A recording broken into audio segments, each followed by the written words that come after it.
Hey folks, let's talk about the anti-AI sentiment that we've been seeing a lot of lately.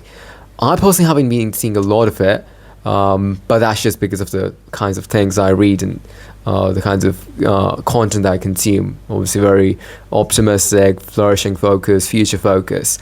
But I hear about the anti-AI sentiment. Obviously, every now and then I come across statistics, come across papers, and then occasionally you hear about the thing that got this on our radar was this ad which McDonald's released for this Christmas, which is a very dystopian, like a really badly done ad, but not because of the actual visuals. So people were panning it left, right, and center because it was an AI generated ad. Yeah, the visuals themselves, you couldn't really make them out to be non-human. So it wasn't really like a sloppy ad, the kind you see that with Google and all. But what got people twisted was the messaging, right? That, Christmas is the most terrible time of the year, the most stressful. And so if you want to just have some calm, walk into your nearest McDonald's and you're going to have a good, wholesome moment, right? I mean, just the way, how exactly are they, gaslighting the population to think that going into a McDonald's on a Christmas day, anytime close to Christmas is like a wholesome thing. That just boggles my mind. But that was a human choice, by the way. And so what I found funny, I actually tweeted this out, what I found funny about the whole thing was that the actual AI execution of the ad was actually pretty good. People were panning the AI part of it while ignoring the human part of it, which was abysmal, right? Like, why would you even go down that direction? Christmas is all about merriment and joy and connection and all of that, right? And so focusing on that, this ad focused on the stress, right, which is, I don't know what got into their minds. But anyways, it revealed a lot of interesting things to me, which have been bubbling in my mind for some time. I haven't really had time to think too much about it. I gotta talk about it, right? Like, I'm building two companies and the kind of AIs that I'm building, the kind of companies that we are building, the products that we are building, these are not like your tools AI, right? Like, these are going to be AI in the sense that both of these, Elinity and Deckoviz, Vizzy and Lumi, they're going to be deeply embedded in people's lives, right? People are going to, in terms of, for Elinity, Elinity is going to become people's matchmaker and social connector and relationship buddy, right? Like, that is a very intimate part of your life. And with Vizzy, it's going to be a personal painter, and it's going to understand your rhythms and your moods and your patterns and your lifestyle. It's going to be able to curate and create art and experiences for you, right? So again, operating at a very deep personal level to you. So obviously I got to talk about this sentiment. If I was building some, I don't know, boring B2B SaaS company where AI was a tool to reach the end goal, that'd be a different discussion. I don't want to touch upon that. I'm not interested in that, sure, on an academic level, but it's also interesting because that's kind of taking away jobs, boring jobs, right? Well, what we are doing is kind of expanding the market. But again, I don't want to make this about that particular thing. Sure, we can touch upon that. We can touch upon the fact that what we're doing is basically adding capabilities to the world that simply does not exist, right? Like pre-Elinity, you couldn't democratize matchmaking. You couldn't democratize highest level, best fit social connection. You simply could not. You needed to have something which can basically store the data of millions of people, at least thousands of people, right? And can look at various data points, really understand people deeply. Like, this particular person cares about these things, while this person cares about these things. Now I gotta map these out, and I also need to have an deep insight into human psychology and all relationships and all of that, right? No human would be able to do that. It was simply impossible. Same with Vizzy, right? I've written articles about this.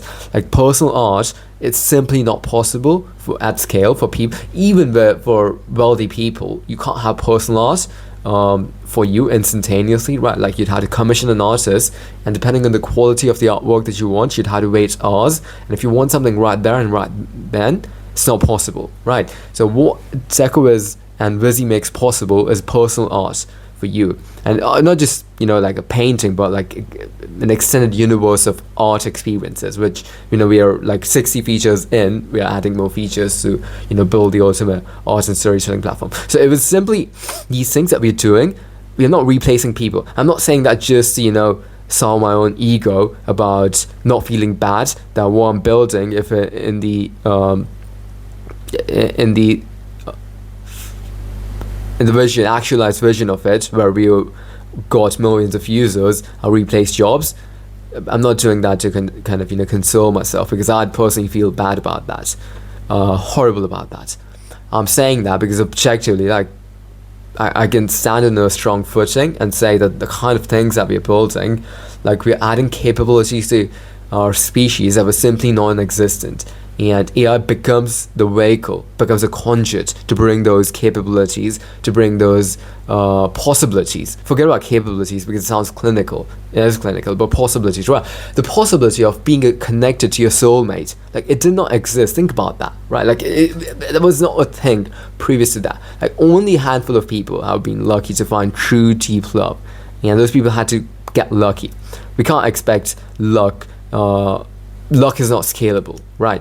But AI capabilities are. So that was our thesis behind Elinity. I mean, Deckoviz, the thesis was that art is so powerful, but it's not accessible to most people, but it can be powerful for most people. So how do you square the circle? Well, you bring in AI, right? AI being this thing that we describe that can capture you, right?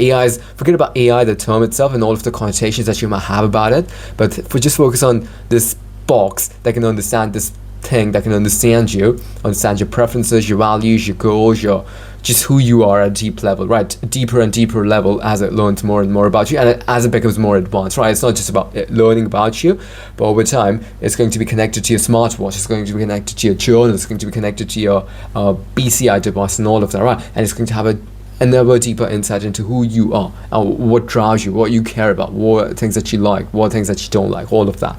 So the power of having that to be able to create and curate experiences in your home spaces is just so immense, right? And that's how we got around to building Deckoviz. So that's that part. Now let's talk about the actual anti-AI sentiments.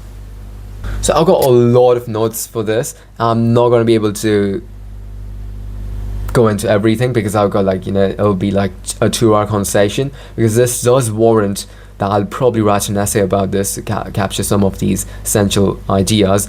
But I'm going to touch upon the major themes of this sentiment, right, and what it means, and as someone building in the space. I mean, I'm building the human space in a way, right? AI is just, I'm deeply fascinated by the very notion of being able to create new minds, new intelligence forms, right? Like, I'm on a scientific level, as someone who's got that background, I just love that.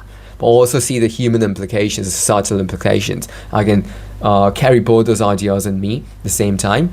And so the way I think about it, right, is how can we make this transition happen in a way that minimizes pain, right? There's going to be some pain in any transition. Actually, it doesn't have to be that way. Like for example, the ultimate vision, let's say everyone's got Elinity, everyone's got Deckoviz, right? So in that case, even as the transition happens, people value relationships, people value personal expression, people value growth and connections a lot more than a new way is going to happen, right? Like, I think we can assume very safely that we're not going to be in a situation where people are going to lose. Like, sure, there's going to be some pain for, like, I'm not saying that there won't be any pain for, like, every single person. I don't know how proactive the governments are going to be, and this is a big question. Obviously, the private sector can do a lot of things that I don't see them doing. Like, I hope that we at Elinity and Deckoviz can make a meaningful difference.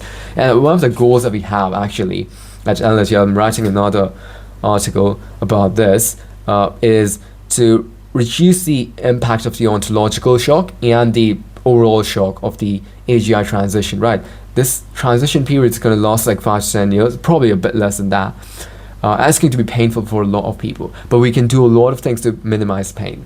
And Elinity kind of see that as a conduit, not because we are going to specialize in that particular aspect, but just because of what we do, right? Elinity, which is helping you build the best relationships, the most robust social bonds, like that can minimize pain to a huge degree. So I'm a firm believer in that, right? Like, just Yeah, so that's one part of it. But anyways, leaving all of that aside, I want to talk about where is this coming from, right? A whole lot of this is coming from people misinformation and disinformation about AI taking consuming a lot of energy, which is true. But people don't look at it. For example, someone gave this example of if you watch Netflix, someone did a comparison of watching a Netflix movie and a ChatGPT query.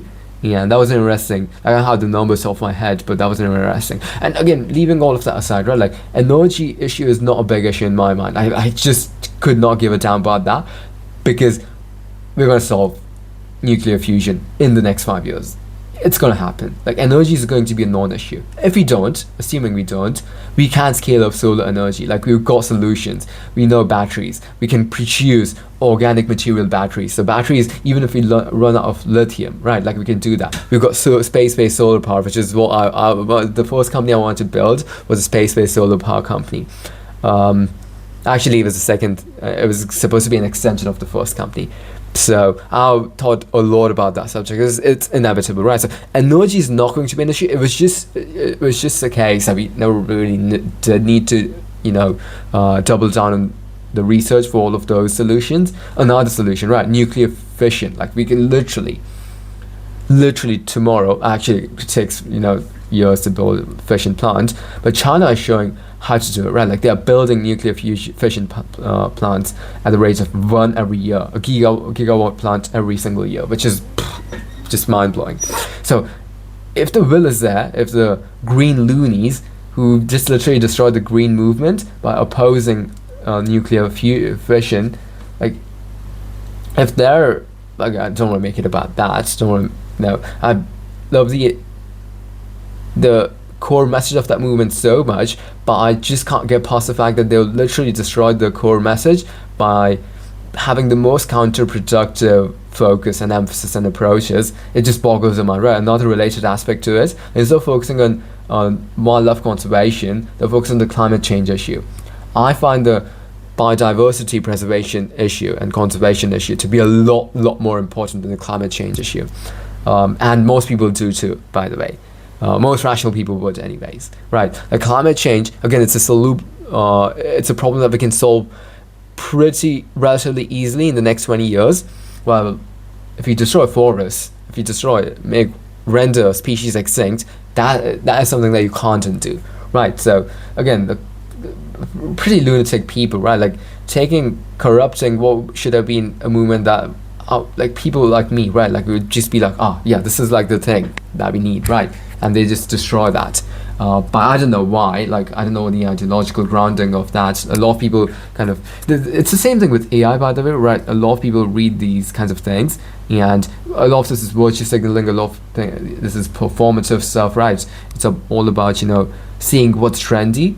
And what was trendy was climate change, without really looking into what climate change is, what does it do, what are the real implications. And when you focus so much on climate change, it takes attention away from the real issues, like every single second, like, one football field of the Amazonian rainforest, of the Bornean rainforest, of the Congolese rainforest being cut down, right? Like, where the fuck are your priorities, mates? Like, seriously, it just makes me angry. Well, to some degree. Anyways, it's not about this. We'll also talk about that on some other conversation. But the fear is coming from this place of people not really understanding AI and getting these talking points from these different places, wherever they get them from, right? And a lot of the messaging of there's this anti-tech sentiment and anti-tech bro sentiment, which I can completely understand where that's coming from. If I saw the tech bros and saw them doing the things that they do and saying the things, and they has a fair attitude to life and to all things good and pure, right? And their complete disregard and apathy for the many of the things that we care about, right? Like, I'd be in the same position. But then for me, the benefit is that I also have spent time reading about this, right? And people who are in that phase and the very vehemently anti-AI, right? Like, they're just stuck in that phase. Like, when the ignorance creates fear, right? The simple as that. Like, there's no other way to say it. And this is actually true. Like, when I'll give some examples. People feel that printing press, that would destroy truth, right? Because then anyone would be able to publish anything. And then this is literally the argument that people also use for social media. So it shows how, a lot of these arguments get recycled throughout the ages. People feel that radio would rot minds, television would end thinking, right? And people thought that the internet would end reality. People would just live in these in the spaces, and people think that AI will end meaning and work and art and humanity, right? They just kind of, people want to go to the extreme version of something, right? Of the risks. Instead of just looking at the entire picture. Sure, there were risks. Like, with all of these things I mentioned, those were some risks, but there were other realities too. There were other possibilities too. And people don't focus on, people with a certain bent of mind, they don't focus on that.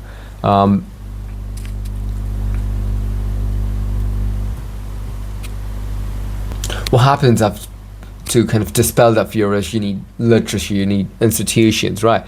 Institutions for positive flourishing with AI, like Human AI Institution at Stanford. I think they are doing some amazing work. Norms and guardrails and new cultures, right? New products that actually enhance people's lives. Products like, gosh, am I really gonna say that? Products like Elinity and Deckoviz, I had to.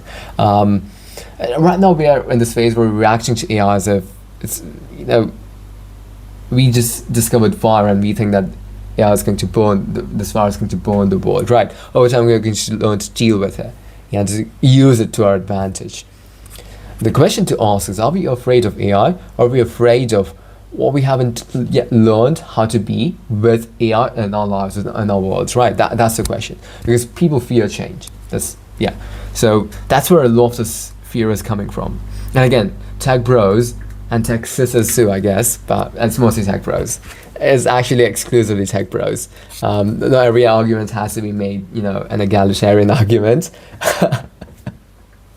It is tech bros exclusively. Yeah, let me correct my statement. Tech bros, I watched a Sam Altman, not interview, it was just more of a conversation with Jimmy Kimmel or Jimmy Fallon. First thing I gotta say, like, whoever that guy is, Fallon or Kimmel, like, it was literally like, I'm like, what's, like, it was so cringy. The entire thing was cringy from both the participants, right? But anyways, like, and the comment section was full of people just panning Sam Altman and just saying that, they just can't trust someone like that, right? Like, he's like a lizard trying to act human, and he's like, there were some really funny comments, the kind of comments that you see in a video with Mark Zuckerberg talking about something, right? So it was it was a hoot and a half. But basically it's same with Elon Musk, right? Like yesterday he talked about how AI is going to make work optional and people don't need to save money because AI is going to make everything free, AI and robotics, and people again panning him left, right and center. And again, completely understandable, because you need to be able to deliver a message in a very human way, right? And you need to be human, first of all. And unfortunately, I'm not saying this for all tech CEOs, I'm obviously not saying this for all tech CEOs, but a lot of people, they tend to be on the psychopathic or the sociopathic spectrum, and they need to be able to get to that level. I guess this is a very well researched topic. So they're not the best at understanding the concerns of the hoi polloi, right, the masses, and their approach is just let them eat cake, doesn't matter. That's not the way to quell these concerns. Then there are the actual concerns that people have. So there's this philosophical high level feeling, not even philosophical, but just feeling of this AI disrupting everything and destroying everything that people carry. People project their own fears of the future onto AI, which is this new thing, right? So that was the first thing. The second thing is actual legitimate concerns about job displacement and addiction and manipulation and erosion of trust and deep fakes and concentration of power, Palantir and Anduril and US government and all of that, and loss of privacy and misalignment and safety and cultural homogenization and stuff like that, right? Creator exploitation, and these are very real. But what we need to understand is that this is a high level point that we need to understand, right? Everything comes with pros and cons. Everything in life there are trade-offs for everything, and every single piece of technology has benefits and has disadvantages. It has risks associated with it. Now, the question with AI, the reason we are posing it, and the reason I personally got into AI those 10, 15 years ago, I've always been fascinated with AI, but literally the reason I made the leap was the idea of what's possible with AI, right? The utopian vision that we want for the world, where people live their lives of passion and people spend all the time pursuing the passion, working on the pursuing the path of their purpose, and having amazing experiences and traveling and creating and exploring and learning and growing and all of that, right? Instead of being bogged down by just having to survive, right? When you think about it, people on average spend like 5 to 8 hours every single day just surviving and making enough to be able to survive. That's the life of the average person. AI, uniquely, this is the only piece of technology, all of the things that we discuss, yeah, sure, those risks are true. And those are very probable. Those things could become a very real threat, right? Some have a higher likelihood of actualizing, some have lower likelihood of actualizing, but those are very real threats. What we need to understand, though, is that AI uniquely, there's nothing else like it. There can be nothing else like it, because to be able to do what we want to do, the world I described, you need to replicate two things. Well, you need to replicate intelligence. You can't do that with humans, right? Humans are not scalable. So the two things that you need are intelligence and scalable. And you need to be able to go beyond human intelligence. Actually, you can work with human level intelligence, but ideally, if you can go beyond human level intelligence, you are improving the world at the margins, right? It's not like becoming a Kardashev scale 2 civilization. It's going to be 100x better than being a Kardashev scale 0.5 civilization. Like, I think we'll achieve peak happiness by the time we reach Kardashev 0.5. So the things that we need super AGI, sorry, ASI, we don't really need that for happiness. We need that for satiating one of the core drives that we have as a species, right? Which is exploring, which is creating. Like, we're going to create a Dyson sphere, not because we need it to attain perfect happiness, but because we must, right? The George Mallory quote, which I find myself using every other day nowadays. I don't know why. We're going to build Dyson sphere. We're going to do the things that we are going to do, not because they're easy, but because they're hard. That's a different one. Because we can, right? Because it's there. Because Dyson sphere is a thing that we can build, and it's like a species level challenge, right? And we'll do it just because, right? It's just because. There'll be practical benefits, like we'll be able to have more humans. And if we decide that one of our core values as a species is to have more humans, more consciousness, which is again something that we are very much trying to embed into the cultural OS at Elinity, then a win-win, right? But it's not going to radically improve this even by 0.1%, right? So what AI is going to do, though, it's going to make jobs obsolete, it's going to make money obsolete within the next 20 years. It's going to make work obsolete, or having to work as a concept obsolete. You can still work if you want to, but that work will give you pleasure, it'll give you meaning, it'll give you purpose, it'll be from a source of passion, right? Fulfillment, joy, connection, not because you have to. It won't be grunt work, it won't be work that you have to do grudgingly. So AI is the thing that can do that, AI and robotics. The other risks, again, we are going to do things to minimize those risks, and a lot of those are valid risks. But when you have something which is so promising in what it can do, it can cure diseases, it can cure death, it can cure some of the biggest problems that we have. Crime, for example, like crime is a big one. I've been thinking about it, so I'm going to have a separate conversation about this. But AI can literally solve crime, not by, killing all people, killing all potential criminals like Minority Report, which is a version of that.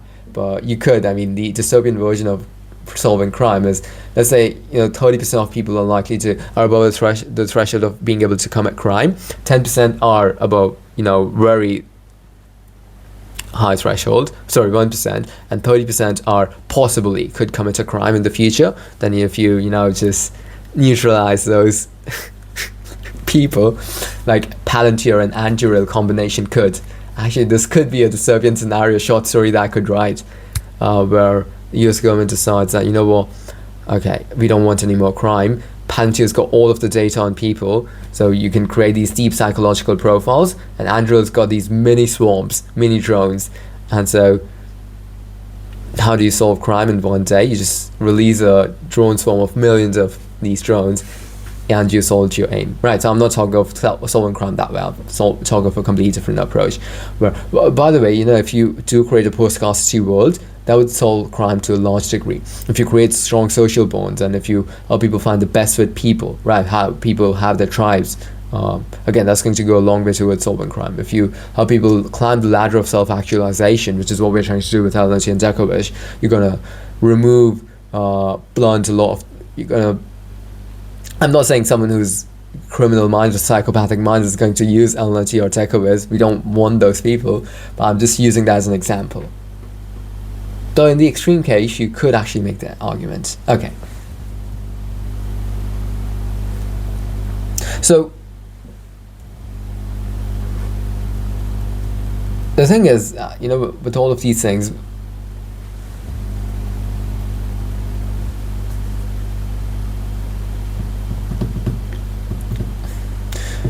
okay. Another thing about AI is not the enemy. It's about, right now, AI doesn't have any agency. It doesn't have any free will. So, being angry at AI or hating AI, it doesn't make any sense. It's this inanimate thing. It's a tool. It's a product. It's an application. Like, being angry at your desktop or your phone because of your addiction to TikTok is irrational, right? It's simply irrational. Yeah, and so being angry at AI because, again, this is not, you know, victimizing people, and I completely understand that the companies like TikTok, Instagram, etc., they hire these social engineers to create these most addictive doom loops and algorithmic feeds to keep people hooked. Right, so I completely understand that, but I also feel that people should learn to take more responsibility. One of the things that's been happening recently is people are taking less and less responsibility about their personal choices, which is not a good thing for society.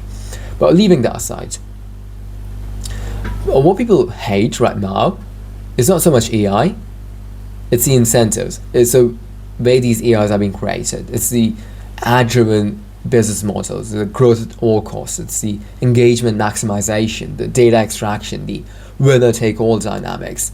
It's not, the fear is not directed at the intelligence itself. AI didn't draw attention because AI. It did it because human minds were the product, and it figured out how to keep people stuck on these treadmills. And the same thing can happen, has been happening to some degree with AI, but it doesn't have to. We shouldn't be confusing the tool with the hand that wields the tool. If the same AI was built with flourishing as a goal, would you still hate it? Would people still hate it? And for me, the answer is obviously no. That's what we're building, what we're building.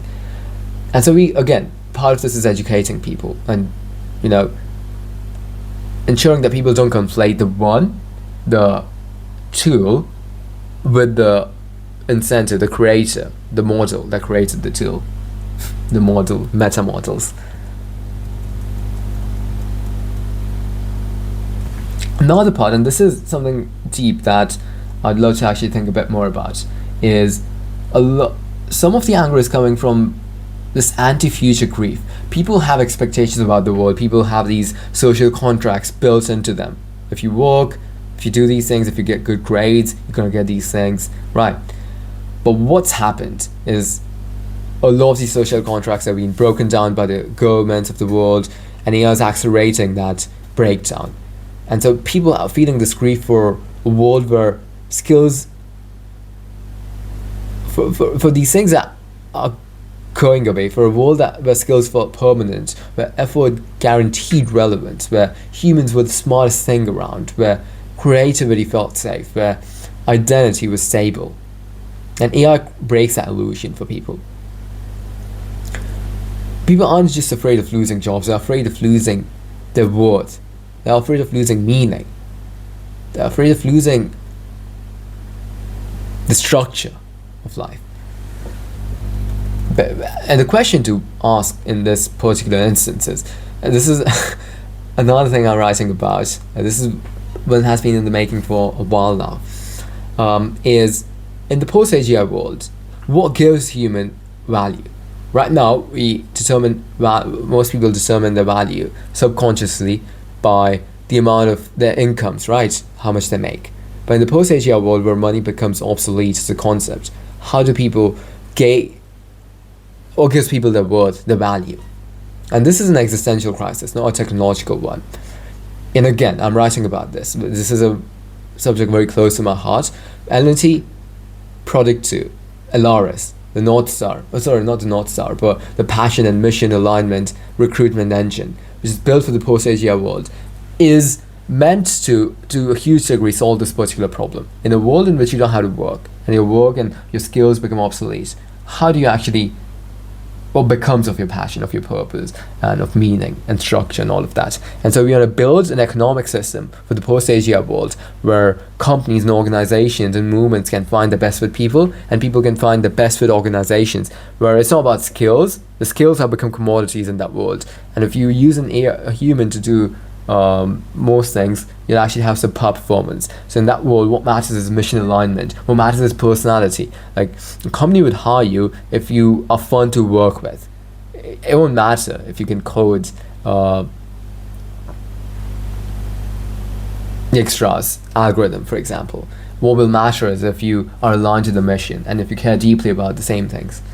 And so again, that's going to be such an important we wouldn't want to call it battleground, but area to get right for us. And that's why LNC-P2 was something, we're probably a bit early. The way I think about the P2, P1 is obviously absolutely necessary right now, but P2, we might be a bit early, but I think you probably want to start sowing it right now, so that by the time the AGI transition goes into full swing, the project and the ecosystem is embedded deeply enough that people can find the most meaningful, aligned, passionate stuff that they want to do with their kinds of people.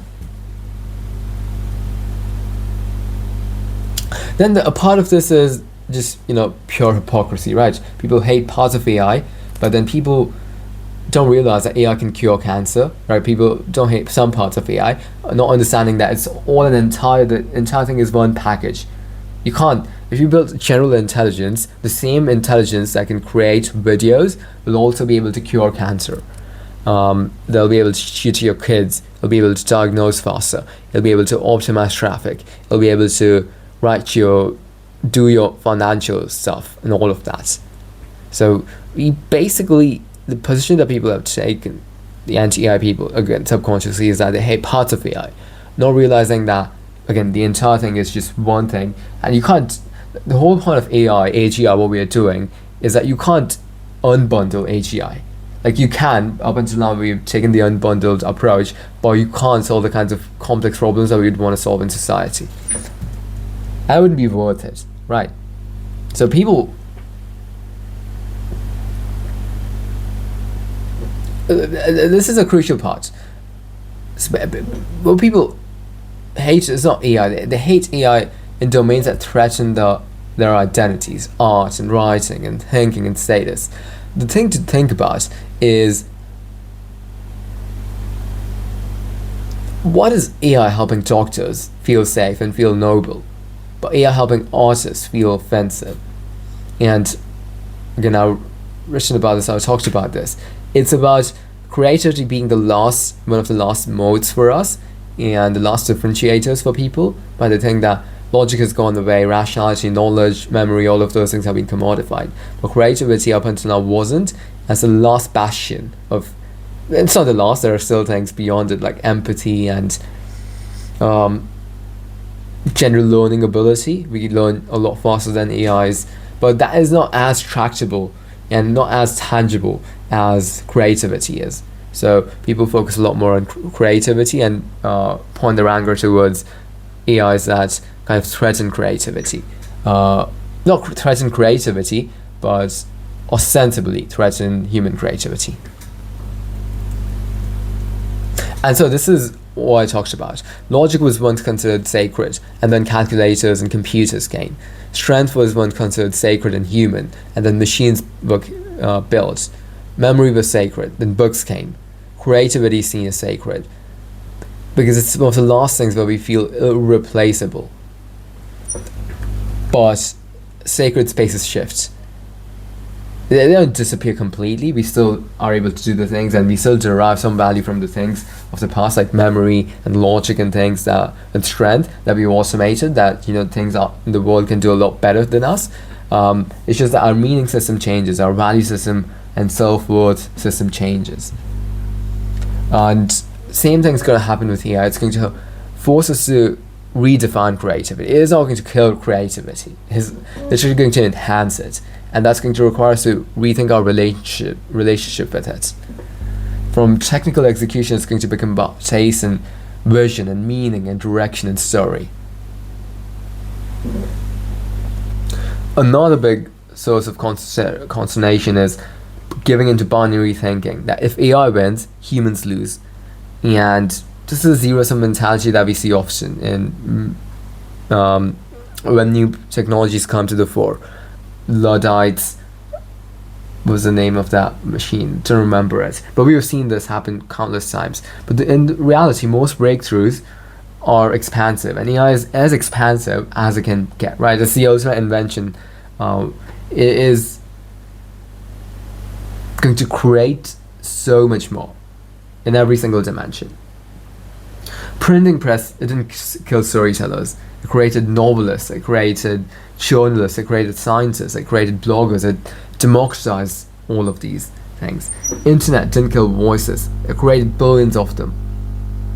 And AI will likely create a lot more creators, but it'll also change what creation means and how the creation process is done.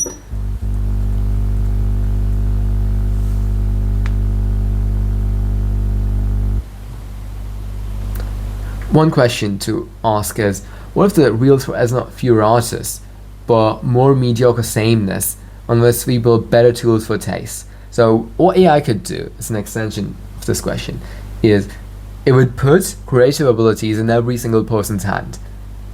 And imagine that there's so many smart people in the world who didn't have the right education. There's so many smart, creative people who didn't have the right education, the right training, and they lost out. They could have brought some unique perspectives to the world, but they never did have the tools. If you democratize access to creation, access to intelligence, then you're making a lot of magic possible that was hitherto impossible. Also, a lot of this anti-AI sentiment is often pro-status quo, because AI is about a radical change to how we live, how we do things. And a lot of these conversations, a lot of this is coming from gatekeepers and elites and people who stick to a scarcity mindset and old hierarchies. This is especially true with Hollywood. This actor, I don't remember his name, Don something, don't remember his name. Anyways, he started this anti-creator AI alliance, AI anti-AI creator alliance, creator coalition, I think that's what it's called, and they're anti-AI, right? Because they basically want to be the gatekeepers to creation, while AI can literally give the capabilities to anyone to be able to create Hollywood-grade movies in their basement, literally within 2 years.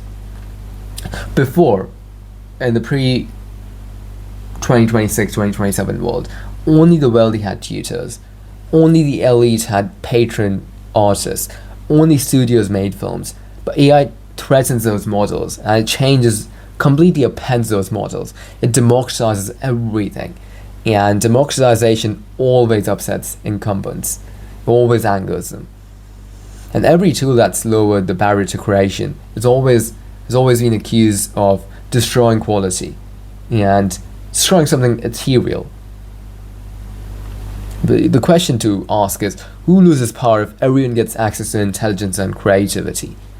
It's the people who are gatekeeping, and they are smart, so they know that the arguments that they make, they're not going to work for the common people.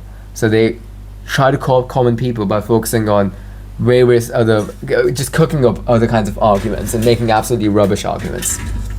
So that's been happening with Hollywood and stuff like that. One important factor to understand about AI is that this is not something that can be stopped.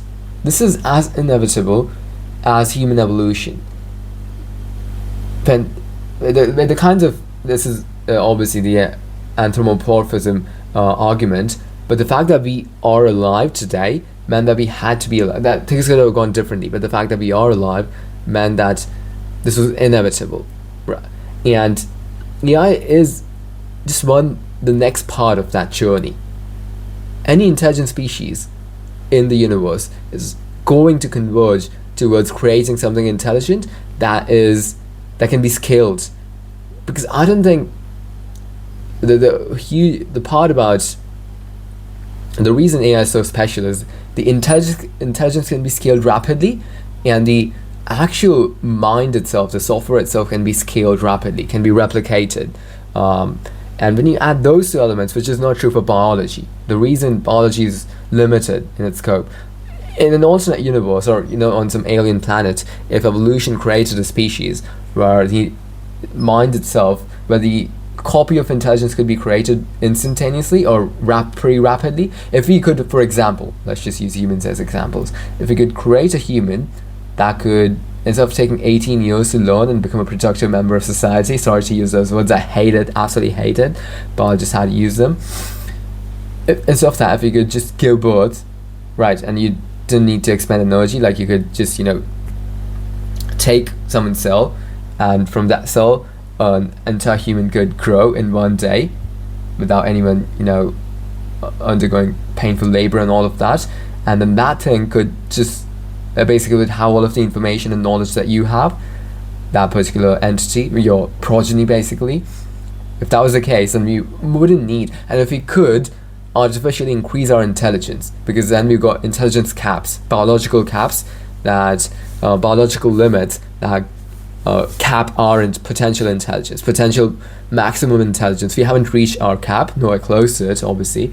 It'd be pretty arbitrary. We might have, by the way, but it's very unlikely. You can cut someone's brain off, huge parts of it, huge chunks of it, and you'd still be left with them being pretty intelligent. And so we know that the carrying capacity of our brain can create something far more intelligent than we are. Yeah, and so over time we are going to become a lot more intelligent. That's just inevitable. And so is AI. Because of these, we're not going to send humans to explore the universe, explore the harsh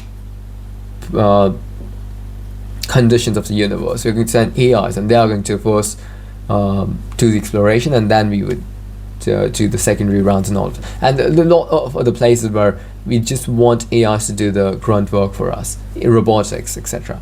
And so it's impossible to stop AI, because first, we wouldn't want to. Again, going back to the argument that we made 10-20 minutes ago, there's just so much to get from AI.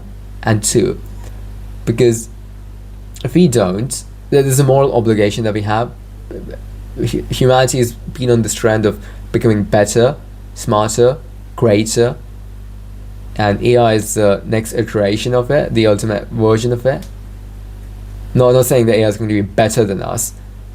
Better is obviously a moral quality. It's going to be smarter, more powerful, yes, and we will be on the pursuit of that. So just from that particular standpoint, we'd have to. It's like a drive within us, a very deep drive. And then that's that. So we can't stop it, but we can shape it, we can regulate it, we can build better versions of it, we can demand better incentives and more transparency and better alignment, and we can create humane defaults.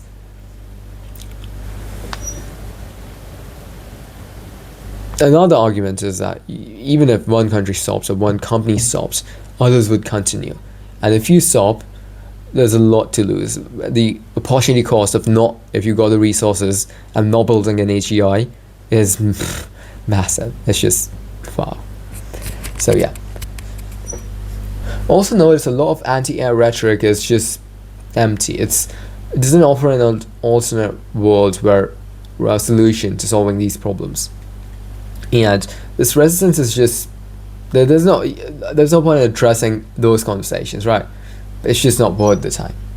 The reason we are building, and the reason we are going to be exploring building our own, the reason pretty soon we're going to be building our own AI, but as if our own AI creates a new kind of mind using, we've got some approaches, I'm not going to talk about those approaches right now, but some approaches to creating a new form of intelligence.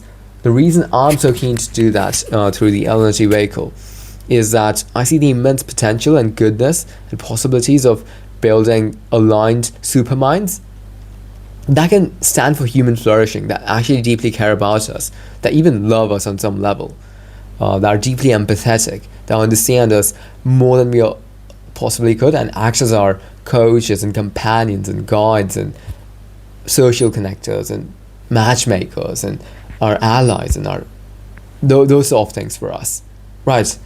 Imagine the potential of that. That's what we're building with Elinity.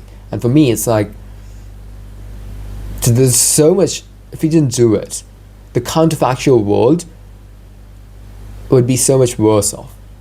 Like, the amount of value that you'd bring would be so insane. The amount of joy, growth, love, beauty, meaning, passion, love. I think I did say love. All of the good things that we care about in the world. The biggest unlock is better social connections, best social connections, best relationships. And the best part, the only path to the best relationships is through this AI approach, where we build the best matchmaker and social connector. So the question is, how do you build AIs that people want in their lives? And that's the question that I ask myself every single day.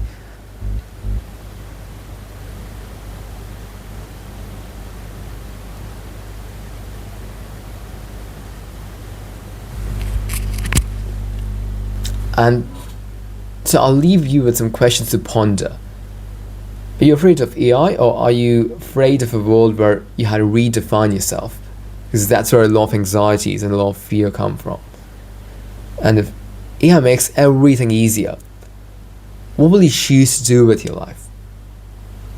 What would an AI look like that you'd feel safe about and with, and that we'd trust? Who should get to decide what AI becomes, AGI becomes, ASI becomes? If you don't build humane AI, what happens in the counterfactual world? What happens is that there's so many ways to build AIs, and the law of, there's this version of this law, I don't remember it, which says that the worst outcomes are much more likely to happen than the best outcomes. Negative outcomes are much more likely to happen than compared to positive outcomes. You gotta work hard to make the positive outcomes come true. That law, encapsulated in this instance, would be catastrophic for us, could actually render us extinct, because AGI is that level of risk. And so the question is, how do we build that AI that cares about us and that actually does lead us into that utopia? An AI that cares deeply about human flourishing. That's the question. That's the question that we answer every single day at Elinity. Thanks for the time. I'll catch you soon then. Take care.